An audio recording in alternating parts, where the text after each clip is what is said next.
10-1 वर्षाची असेल ती. पलंगावर पालथी पडून काहीतरी वाचत होती.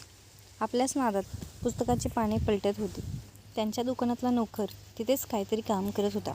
तिच्या लहानपणापासूनच त्यांच्याकडे कामाला होता तो. अगदी विश्वासू, वेळ पडेल तेव्हा काहीही आणून देणारा. दुकानातील घरातील पडेल ती कामे करणारा तरुण होता. अजून लग्न झालेलं नव्हतं. त्याच्यासाठी मुली पाहतात असं काहीतरी आई म्हणायची. तिला फार समजायचं नाही. तिला मांडीच्या मागच्या बाजूला स्पर्श झाल्यासारखं जाणवलं. अगदी 2 सेकंदाचा स्पर्श असेल. तो पण काहीतरी विचित्रच होता. नेहमीसारखा नाही. काहीतरी असेल असे म्हणून तिने किंचित मागे पाहून परत आपल्या पुस्तकात तोंड खुपसले. 2 मिनिटांनी मात्र तिला कुल्ल्यावर चिमटा घेतलेला जाणवला. मात्र ती आता हडबडली. खोलीत फक्त ती आणि नोकर होते. तिने मागे पाहून त्याला विचारले, "तू घेतलास का चिमटा मला?" "नाही बा, मी तर माझं काम करतोय." आणि ती काहीतरी गुणगुणत परत कामाला लागला. भास आणि सत्य यातला फरक ओळखता येत होता तिला. त्याचंच काम होतं हे. स्पर्शाची घृणा कळण्याचं वय नव्हतं तिचं. पण काहीतरी विचित्र वाटून गेलं तिला नक्की. का केलं असेल त्याने असं? आईला सांगावं की नको या विचारात पडली होती. म्हणाल तर छोटी गोष्ट होती, पण तिच्या या इवलूशा विश्वास उलथापालथ केली या प्रसंगाने. 1-2 वर्षात ती मोठी झाली आणि शेजाऱ्यांचा तरुण मुलगा बोळातून जाताना मुद्दाम अंगाशी लगट करून का जातो?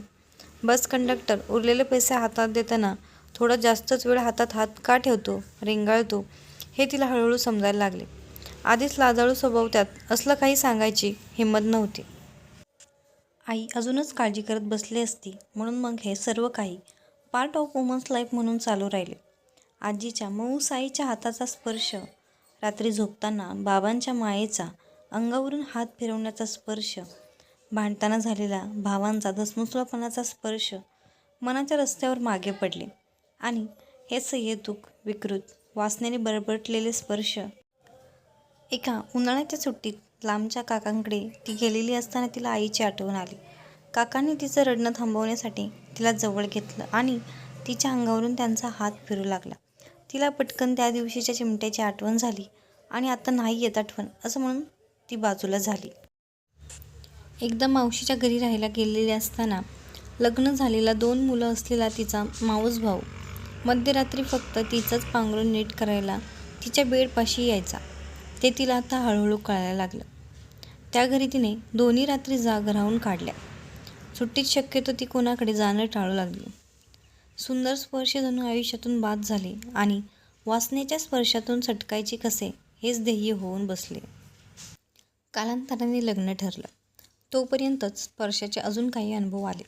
काही बरे वाईट, काही मनाच्या कोपऱ्यात दडवून ठेवावेसे, काही विसरण्याची इच्छा असून सुद्धा न विसरता येणारे, काही वासनांध, काही निखळ नवऱ्याने पहिल्या स्पर्शात फुलवले आणि त्याच्या प्रेमाच्या स्पर्शाने आत्तापर्यंतचे वाईट शिचारी आमदार अनुभव मनाच्या तळाशी गेले. ते पूर्ण नष्ट होत नाहीत, कधीतरी ढवळून निघतात, पण पाणी संपूर्ण गढूळ होणार नाही याची तरी काळजी घेतात. आज तिच्या आयुष्यातला सर्वात आनंदाचा दिवस.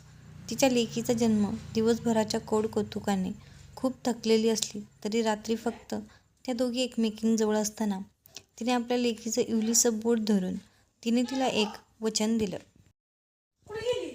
स्पर्श सुंदर असतात आणि वाईटही. माझ्या प्रेमातून तुला मी या दोन्ही गोष्टींची ओळख नीट करून देईल. त्यांच्याशी डील करायचं बळ तुला मी देईन. कुठल्याही क्षणी तुला विचित्र वाटलं तर ते बोलून दाखवायला, व्यक्त करायला मी तुला शिकवेन. अगदीच बोलली नाहीस तरी मन काय, मग डगमगू देऊ नकोस असं आत्मबळ मी तुला देईन. हे आईचं प्रॉमिस आहे तुला. तुझ्या जागी मुलगा झाला असता तरी मी त्याला हेच सांगणार होते. लेकीला जवळ घेऊन तिचा तो कोवळा स्पर्श मनात साठवत राहिले.